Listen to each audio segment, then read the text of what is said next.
오늘 말씀은 창세기 28장 10절부터 22절까지의 말씀입니다.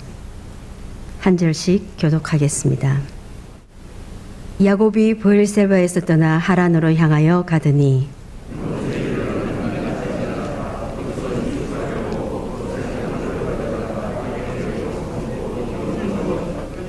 꿈에 본즉 사닥다리가 땅 위에 서 있는데 그 꼭대기가 하늘에 닿았고 또 본즉 하나님의 사자들이 그 위에서 오르락 내리락 하고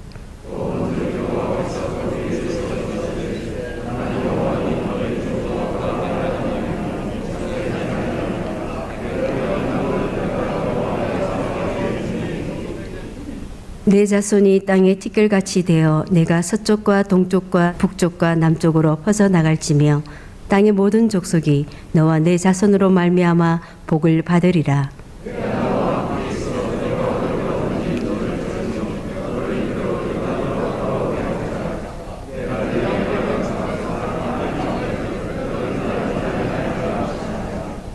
야곱이 잠이 깨어 이르되 여호와께서 과연 여기 계시거늘 내가 알지 못하였도다.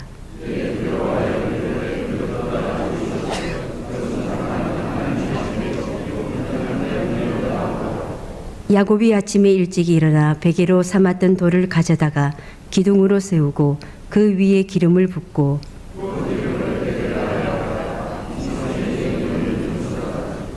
야곱이 서운하여 이르되 하나님이 나와 함께 계셔서 내가 가는 이 길에서 나를 지키시고 먹을 떡과 입을 옷을 주시어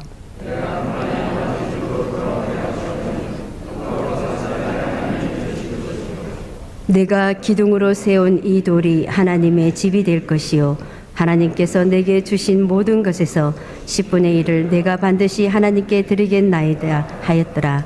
아멘. 야곱이 그토록 자기가 원하던 이 장자권과 축복권을 자기 손에 넣었습니다. 하지만 정작 자신은 고향도 부모도 떠나서 이제 아무 보호막이 되어줄 수 있는 것들이 없는 가운데 하란 땅을 향해서 도피길에 오르게 됩니다. 때는 해가 져서 앞을 볼 수 없는 밤입니다. 성경을 살펴보면 이때까지 야곱의 인생을 추적해 오는 데 있어서 야곱이 했던 모든 일들은 다 대낮에 일어났습니다. 형의 장자권을 빼앗은 것도 대낮에 일어났었고 또 대낮에 아버지를 속여서 형의 축복을 자기 것으로 가져왔었습니다. 그런데 이것이 그에게 밤을 가져다 줬고 여기서 이 밤이라는 것은 야곱의 인생의 현재의 상황을 얘기하는 것이겠지요. 한치 앞을 내다볼 수 없는 상황. 이때까지는 야곱에게 인생은 나처럼 밝고 명료하고 확실했습니다. 무엇을 취해야 할지, 무엇을 버려야 할지, 무엇이 자기에게 갖고 싶은 것인지 어떤 것이 피하고 싶은지 모든 것들이 그에게는 명확했습니다. 주변의 사람들은 뭐라고 얘기하건 자기 자신의 인생은 대단히 명료했기 때문에 대낮처럼 밝았던 것입니다. 그런데 이 야곱의 인생이 이 밧다나람으로 향하는 이 길 속에서 이제 인생의 제2막으로 들어가는 시점은 밤으로부터 시작됩니다. 내면 세계 상황을 동시에 말하는 것일 수도 있겠지요. 자기가 어떤 것들, 그토록 갖기 원했던 것 가졌지만 그에게는 사기꾼이고 도둑질한 자라는 딱지가 붙어버리게 됐습니다. 도망하는 신세가 되었어요.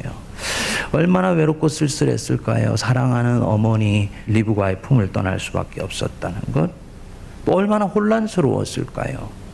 축복을 얻었는데 왜 이런 일이 내게 일어나는가?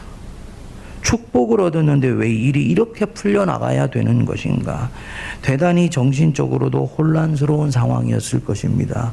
그런 면에서 이 야곱이 해가 진 가운데에서 밤이 온 가운데에서 인생의 2막을 출발한다는 것은 많은 것들을 암시해주고 있습니다. 여러분들 가운데서도 이 밤을 경험하는 분들이 있으실 것입니다. 그런데 바로 그 밤에 하나님을 만난 것입니다. 야곱은 자기 인생에서 하나님을 총 7번을 만나게 됩니다. 이게 첫 만남인데요. 이 첫 만남이 밤에 이루어졌다. 13절을 여러분 보시면 또 본즉 여호와께서 그 위에 서서 이르시되 나는 여호와니 너의 조부 아브라함의 하나님이요 이삭의 하나님이라. 내가 누워있는 땅을 내가 너와 내 자손에게 주리니 하면서 하나님께서 야곱에게 주시는 모든 복을 다시 한번 말씀을 해 주십니다. 그런데 이 축복권과 장자권을 그토록 원했는데 이제 그것을 주시는 주체를 만난 것입니다. 여태까지 야곱은 하나님을 만난 것이 아닙니다. 그는 믿는 가정에서 자라났어요. 그렇기 때문에 하나님에 대해서는 아버지 이삭을 통해서 수도 없이 들었을 것입니다. 그러니까 모든 것들이 사실은 하나님으로부터 온다는 것들도 지식으로는 알고 있었겠지요. 그렇지만 하나님을 인격적으로 만난 적이 없기 때문에 인격적으로 하나님을 만난 적이 없는 경우는 하나님을 자기 인생을 위해서 이용하게 됩니다. 어디서 그게 나타나냐면 이 이삭이 사냥해서 써온 죽을 먹고 싶다 그러니까 야곱이 낚아채가지고 형보다 먼저 들어가서 죽을 쏘지 않습니까? 그러니까 아버지가 어떻게 이렇게 빨리 사냥을 해왔냐 물으니까 아버지의 하나님 여호와께서 나를 순조롭게 만나게 하셨나이다. 하나님을 자기의 이익을 위해서 사칭하기까지 한 것입니다. 하나님에 대해서 아는 것과 하나님을 만난 것은 전혀 차원이 다른 것인데 바로 그 인생의 밤에 도피길에서 그 하나님을 인격 대 인격으로 만나는 거지요. 어머니의 품도 떠나고 고향도 떠나고 홀로 방랑자 신세가 된 때.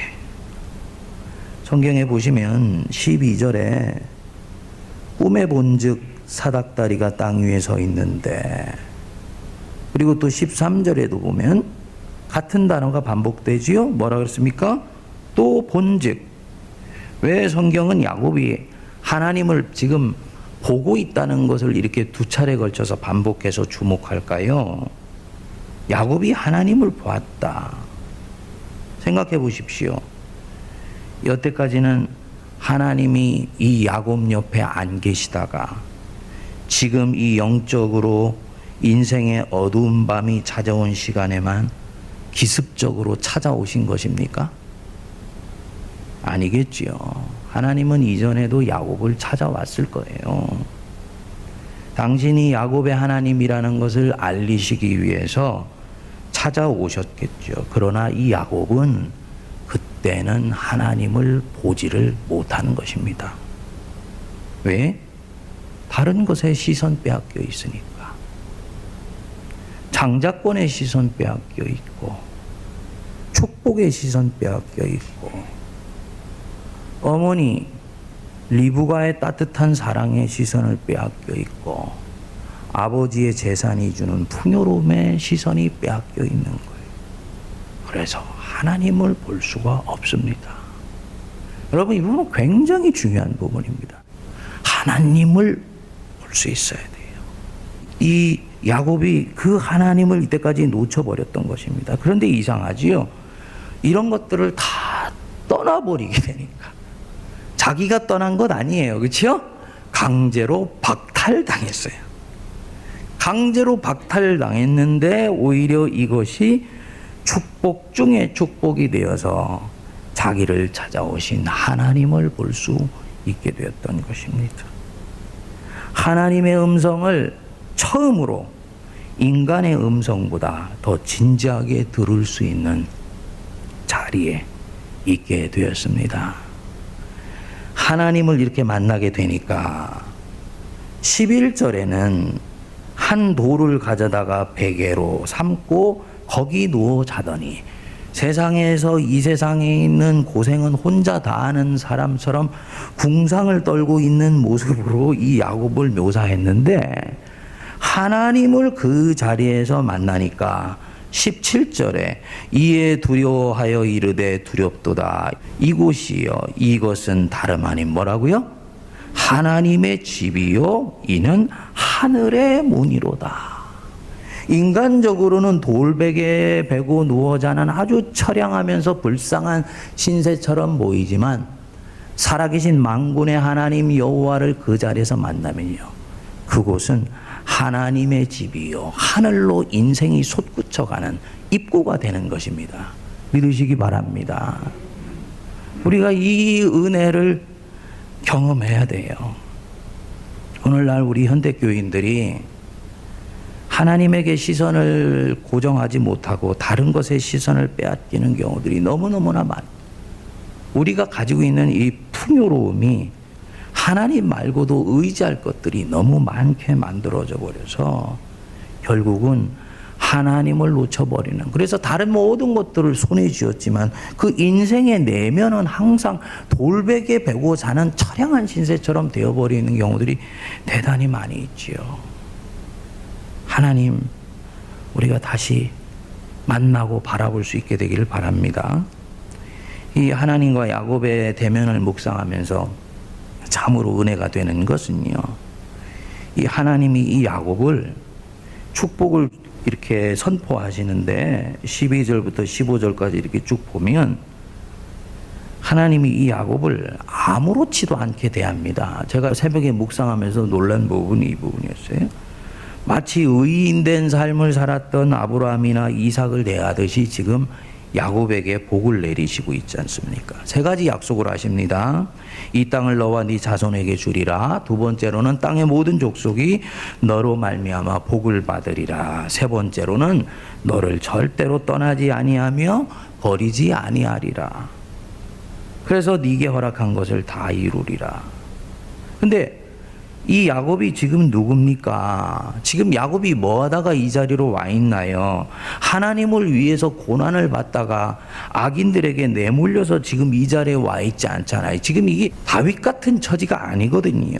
이 사람은 도둑질하고 사기쳤다가 피해서 도망하고 있는데 하나님이 이 사기꾼 같은 야곱을 거둬들이시고 그에게 사랑을 베푸시겠다고 약속하시고 있는 것입니다. 은혜가 무엇인지를 가장 잘 보여주는 대목 중에 하나지요. 은혜는 받을 만한 자격이 있기 때문에 받는 것이 아닙니다. 그냥 사랑하시기 때문에 주시는 거예요. 하나님 편에서 볼 때는 그 사람에게 사랑 주실 가치가 있기 때문에 주시는 것이 아니고 그냥 택하셨기 때문에 주신 거예요. 나는 택함 받을 자격이 없는데도 무슨 이유인지 나를 택하셔서 사랑하신다는 이 자체가 우리에는 얼마나 큰 소망이고 믿음의 근거가 되며 우리를 용기 있게 해주는지요. 택하셨기 때문에 사랑해 주신다. 여러분, 이게 은혜입니다. 받는 편에서는 황송하고 감사하지. 윤리나 도덕의식에 너무 민감한 사람들은 그 받을 자격이 없는데도 자꾸 사랑하고 퍼주게 되면 나중에 사람 이게 망쳐버리는 거 아니냐? 네? 철부지를 더 철부지로 만드는 것 아니냐? 그렇지 않아요. 하나님의 은혜는 항상 사람을 감동하고 감화시켜서 내면으로부터 그 사람을 뒤집어서 새롭게 만드는 힘이 있습니다. 이 야곱이 나중에 어떻게 변해가는지 여러분들 보십시오. 은혜가 사람을 철들게 하고요. 은혜가 사람을 자라가게 만들어줍니다. 저와 여러분들 아무 자격 없지만 순전히 은혜로 여기까지 온 줄 믿습니다. 우리 사랑하는 성도 여러분, 우리 은혜로운 성도 되시자고. 은혜로운 목사 되고 은혜로운 성도 되고 또 교회도 은혜로운 교회가 돼야 돼요. 정의로운 교회와 은혜로운 교회 둘 중에 하나 또 됩니다. 단연코 교회를 교회되게 하는 건 은혜로운 교회예요. 네? 교회 질서도 있어야 되고 하나님의 공의가 바로 서야 되기 때문에 내규도 필요하고 뭐도 필요합니다만 그건 전부 은혜 아래에서만 작동할 때 제기능하는 것이지, 은혜는 온데간데 없이 내규만 무성하고 법만 무성하면요, 교회가 냉랭해지게 돼서 결국은 하나님이 쓰실래도 쓰실 수가 없게 되게 됩니다. 우리 하나님이 우리를 품어주셨듯이, 야곱을 품어주셨듯이 은혜로운 그런 하루를 살아가시는 저와 여러분 되시길 바랍니다. 기도하겠습니다. 지금은 교회의 머리 되시는 우리 주 예수 그리스도의 크신 은혜와 하나님 아버지의 만극하신 사랑하심과 성령님의 위로교통 감동 감화 역사하심이, 돌베개 베고 잠을 자면 인생의 힘들고 어려운 시간 한복판에도 하나님께서 그곳에 함께 계심을 보며 그 하나님을 움켜쥐고 살아가는 자에게는 하나님의 집이요 하늘로 향하는 길인 것을 믿어 확신하여 오늘도 우리 하나님과 우리 주 예수 그리스도만을 온전히 주목하면서 하루를 승리하며 살아가기로 다짐하는 모든 주의 백성들 머리 위에 그들의 가정과 사역과 삶의 터전과 피로 값주고 사신 이 교회 위에 이제로부터 영원토록 함께하옵시기를 간절히 축원하옵나이다. 아멘.